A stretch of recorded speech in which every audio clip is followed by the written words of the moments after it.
जय हिंद दोस्तों। आज पढ़ते हैं समतल पृष्ठों पर प्रकाश का परावर्तन यानी reflection of light on plane surfaces का lecture number 3 class 10th physics का वेरी इंपॉर्टेंट लेक्चर है ये। और यहाँ पर हम सीखेंगे यूबीएफ में रिलेशन कैसे प्रूफ होता है इसे। तो सबसे पहले प्रूफ करते हैं अवतल दर्पण के लिए फॉर कॉनकेव मिरर। तो देखो सबसे पहले एक अवतल दर्पण ले लेंगे एम डैश। पॉलिश कहाँ करी? बाहर। परावर्तक तल कहाँ गया? अंदर। राइट। मध्य बिंदु क्या हो गया? ध्रुव।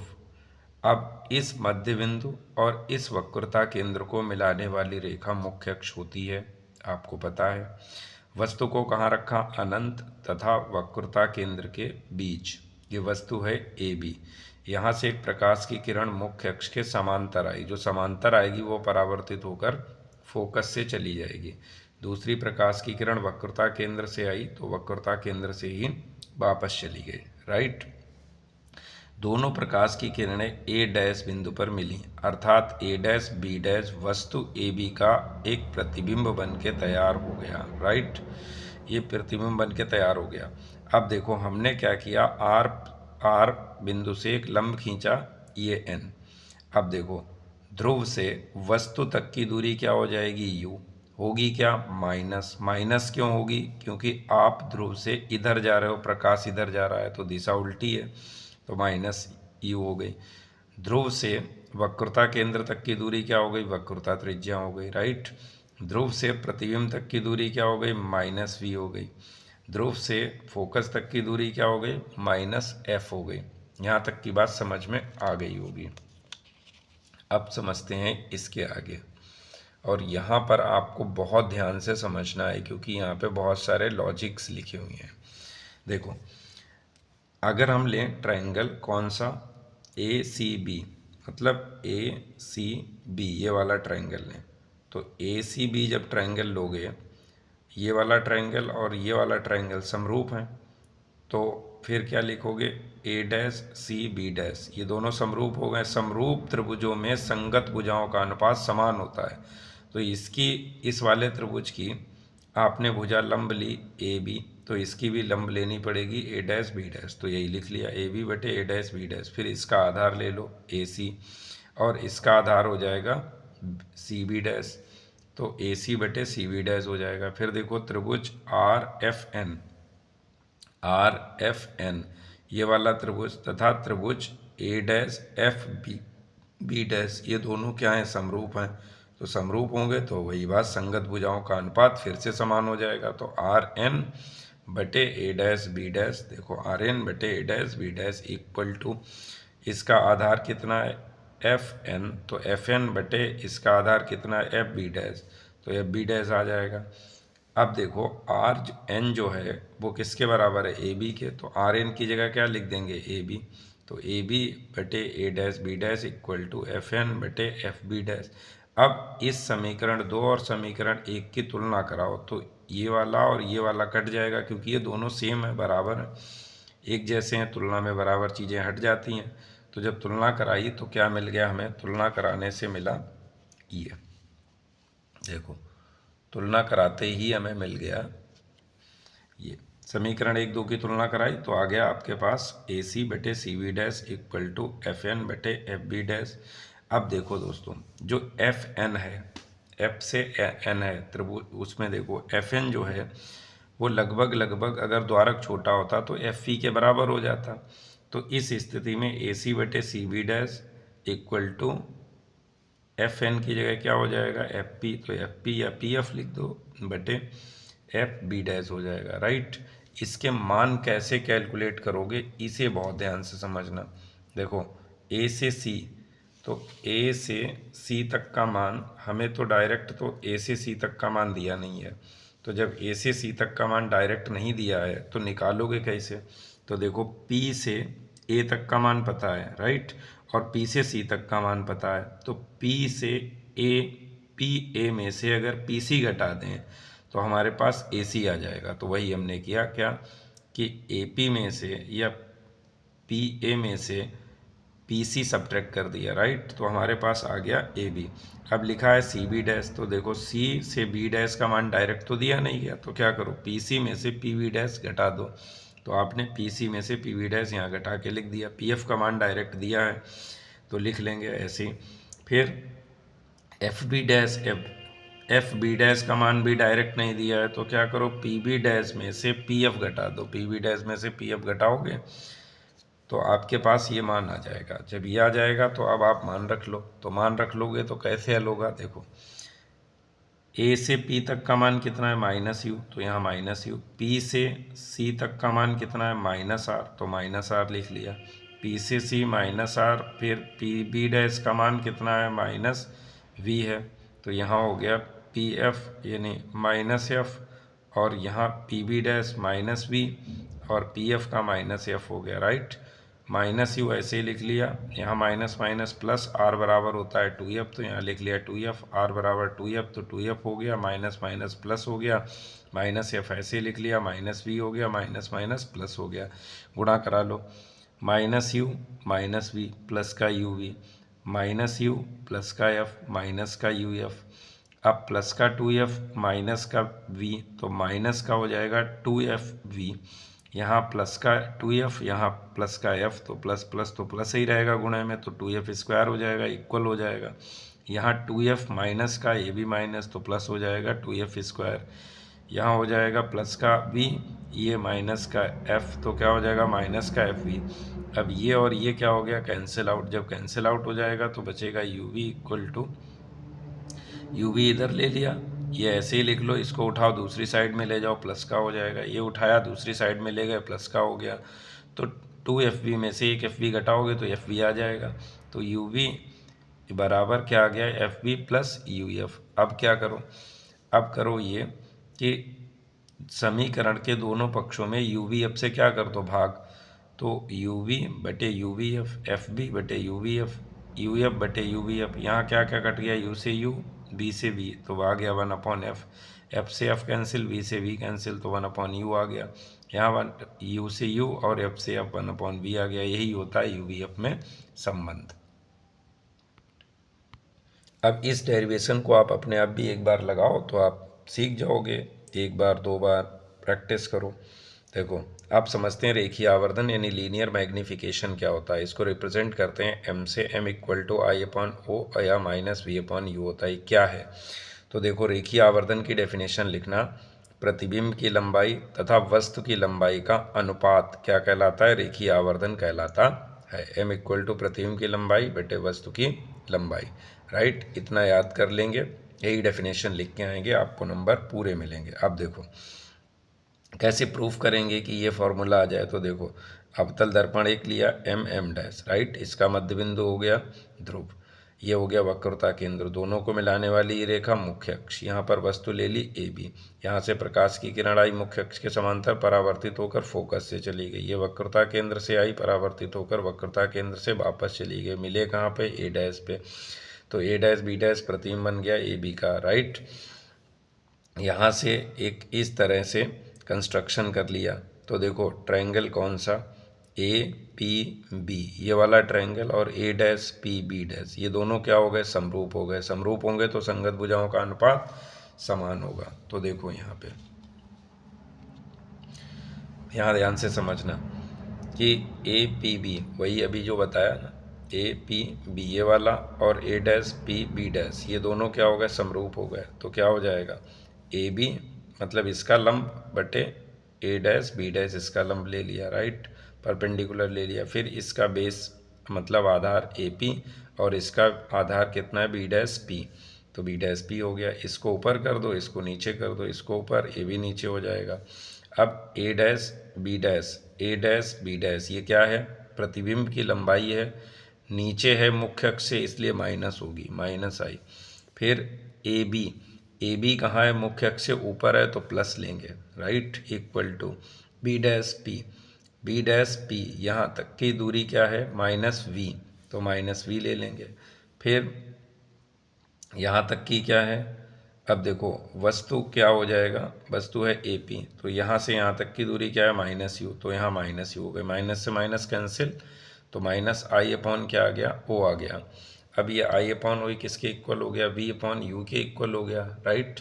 इसे ही आप क्या लिख सकते हो, आई अपॉन ओ, या माइनस इधर लगा दो, माइनस वी अपॉन यू, यही रेखीय आवर्धन क्षमता होती है, राइट। ये भी आपने प्रूफ कर लिया। अब आप इसे एक दो बार ट्राई करो, खुद ही ट्राई करो, और ट्राई करोगे तो ऑब्वियसली सीख जाओगे।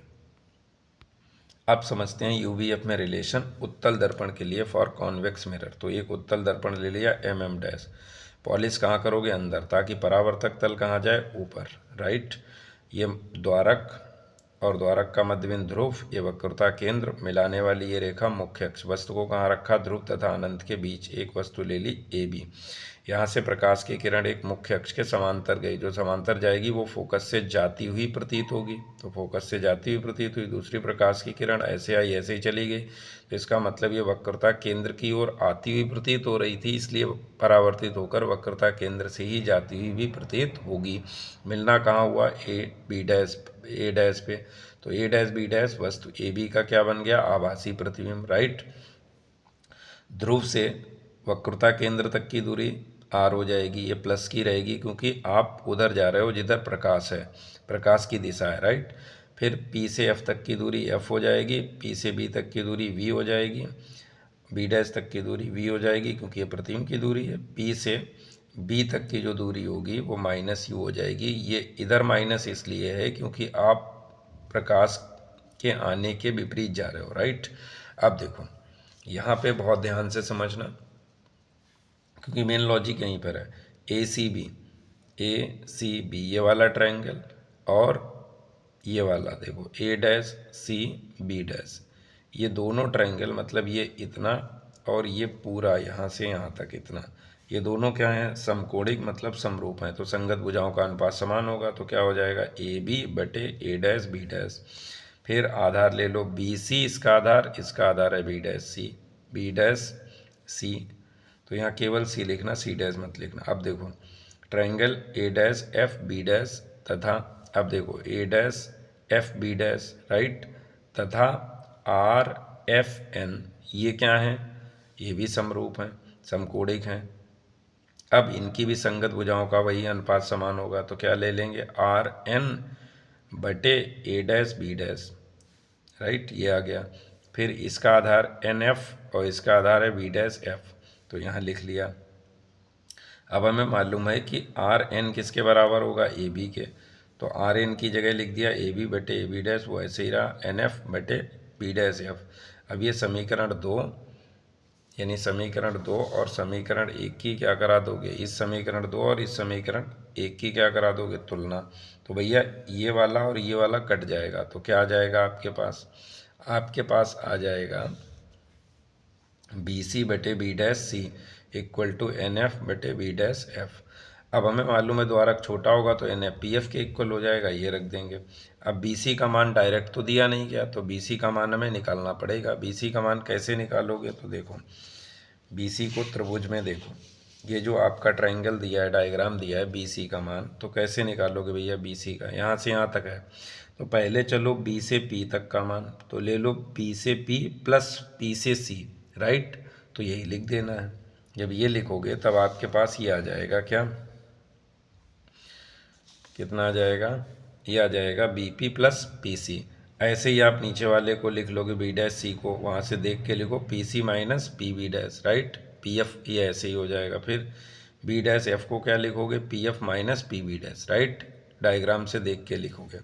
अब ये सभी दूरियों के मान रख दोगे, इसका मान है माइनस यू, इसका मान है आर, इसका मान आर, इसका मान वी, यहाँ पी एफ का मान एफ, सभी मान रख लिए। अब क्या करो, आर की जगह लिख दोगे 2f। जब आर की जगह 2f लिखोगे तब इसका करना होगा आपको कैलकुलेशन। अब देखो कैलकुलेशन कैसे करेंगे, माइनस वी प्लस 2f, ये हो गया 2f minus V F upon F minus V. देखो इसकी इधर गुणा कराई तो minus V F minus U F हो गया, माइनस यू एफ, तो माइनस यू एफ हो गया, माइनस माइनस प्लस तो यू वी हो गया। फिर यहाँ हो गया 2f, ये प्लस का ये भी प्लस का, तो 2f स्क्वायर हो गया, ये प्लस का ये माइनस का, तो माइनस हो जाएगा 2f v, तो 2f v हो गया।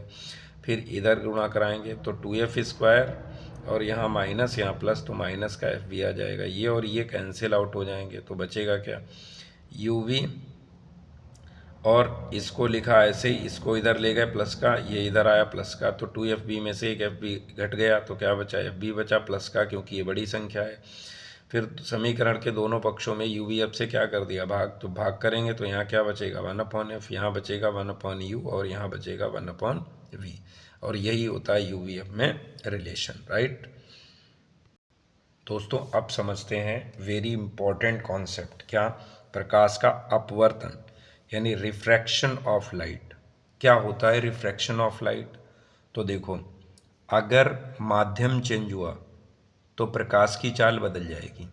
इसको एक एग्जांपल से समझो, जैसे आप अपने घर में भाई बहनों में लड़ाई झगड़ा करके एक दूसरे से छीन के चीज़ें खा लेते हो, लेकिन जब आप कहीं रिश्तेदारी जाते हो तो आपका जो बिहेव होता है वो पूरी तरह बदल जाता है। इसका मतलब क्या है कि जैसे ही आपका माध्यम चेंज हुआ आपका बिहेव चेंज हो गया। तो यही हाल प्रकाश का भी है। तो प्रकाश का माध्यम जैसे ही चेंज होगा उसकी चाल बदल जाएगी। इसीलिए लिखा है भिन्न भिन्न माध्यमों में प्रकाश की चाल भिन्न भिन्न होती है। इसको ध्यान से समझना। सबसे पहले हमने ये लाइन ले ली जो डिवाइड कर रही है दोनों माध्यमों को। इसके ऊपर वाला माध्यम विरल माध्यम यानी रेरर मीडियम है, और इसके नीचे वाला माध्यम सघन माध्यम यानी डेंसर मीडियम है, राइट। सघन माध्यम वो होता है जिसमें कण बहुत पास होते हैं, विरल माध्यम वो होता है जिसमें कण दूर दूर होते हैं। जैसे वायु और कांच दोनों को देखोगे तो वायु आपका जो हो जाएगा वो कांच के सापेक्ष विरल है, और कांच क्या हो जाएगा, सघन। अगर आप जल और वायु को देखोगे तो जो वायु है वो विरल हो जाएगी जल के सापेक्ष, राइट। अब देखो यहाँ समझना, एक हमने पहले अभिलंब खींचा सीधा, ये अभिलंब खींच दिया नॉर्मल। अब यहाँ से एक प्रकाश की किरण हमने डाली ऐसे, राइट। तो आने वाली प्रकाश की किरण को क्या कहेंगे, आपतित प्रकाश किरण यानी इंसिडेंट रे। तो ये यहाँ पर आई, इसे जाना चाहिए था सीधे, भाई ऐसे आई तो प्रकाश तो सीधी रेखा में चलता है तो सीधे जाना चाहिए, लेकिन हुआ क्या, ये अपने मार्ग से विचलित हो गई, क्योंकि एक माध्यम से दूसरे माध्यम में आई तो ये अविलंब की ओर झुकी और ऐसे मुड़ गई। तो क्या लिखोगे, प्रकाश अपवर्तन की परिभाषा, कि जब प्रकाश एक माध्यम से दूसरे माध्यम में जाता है तो वह अपने मार्ग से विचलित हो जाता है, राइट। ओके, अब दूसरे तरीके से भी लिखना सीखो, क्या, कि जब प्रकाश किरण विरल माध्यम से सघन माध्यम में जाती है तो वह अभिलंब की ओर झुक जाती है। तो इस तरीके से भी लिख सकते हो, इसे भी प्रकाश का अपवर्तन कहते हैं।